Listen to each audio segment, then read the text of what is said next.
دندون پزشک‌ها از کجا میفهمن که شما بهشون دروغ میگید؟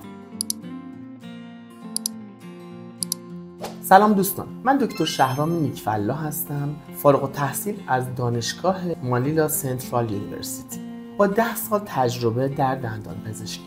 سعی کردم در این کانال به کمک برادرم شهریار نیک جدیدترین اطلاعات و بروزترین اطلاعات دندان پزشکی رو از دانشگاه‌های انگلیسی زبان و آلمانی زبان بررسی بکنیم. سعی کنیم به ساده ترین شکل ممکن برای شما بیان کنیم. امیدوارم که کانال جدید من رو سابسکرایب کنید و همچنین از اطلاعات جدید و بروز و ساده ما استفاده کنید. امروز قراره یه راز خیلی مهمی رو بهتون بگم. دندون پزشک‌ها از کجا میفهمن که شما بهشون دروغ میگید؟ مثلا یکی از دروغ‌های خیلی رایجی که همیشه برای ما اتفاق میفته اینه که بیمارا به ما میگن من هر روز چند بار مسواک میزنم، ولی وقتی دهانشون رو باز میکنن جرم‌ها و پلاک‌های سفید رو دندونشون کاملا مشخصه. از لحاظ علمی پلاک و جرم دندانی زیر 24 ساعت شکل میگیره.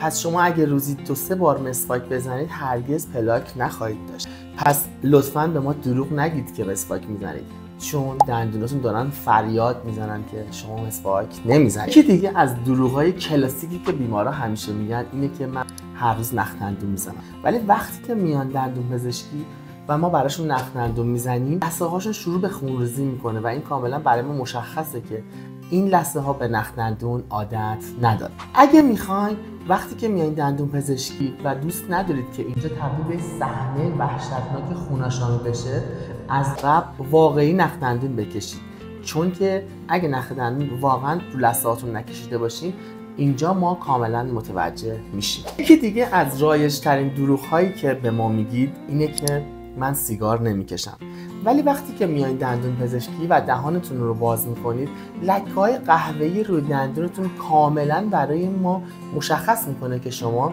سیگار میکشید.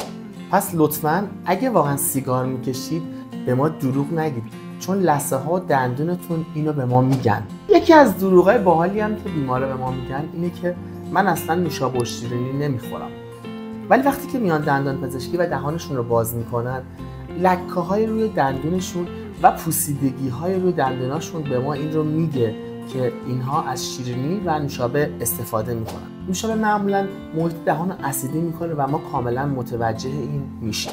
پس اگه میایین دندون پزشکی به ما دروغ نگید که نوشابه نمیخورید، شیرینی استفاده نمیکنید. اگه واقعا شما نوشابه نمیخورید و شیرینی استفاده نمیکنید شاید دندوناتون خودشون دارن شکر تولید میکنن. اینا فقط چند تا از دروغایی بودش که شما به دندون پزشکا میگید، ولی در واقع ما تمامش رو متوجه میشیم که کدومش دروغه و کدومش راسته. شما چه دروغایی تا به حال به دندون پزشکتون گفتین؟ لطفاً همین زیر برای من کامنت بذارید. امیدوارم تا ویدیوهای بعدی نخ دندون و مسواک و دهانشویه رو فراموش نکنید. از دندوناتون مراقبت بکنید تا من کلی اطلاعات جدید دیگه بیام بهتون بدم.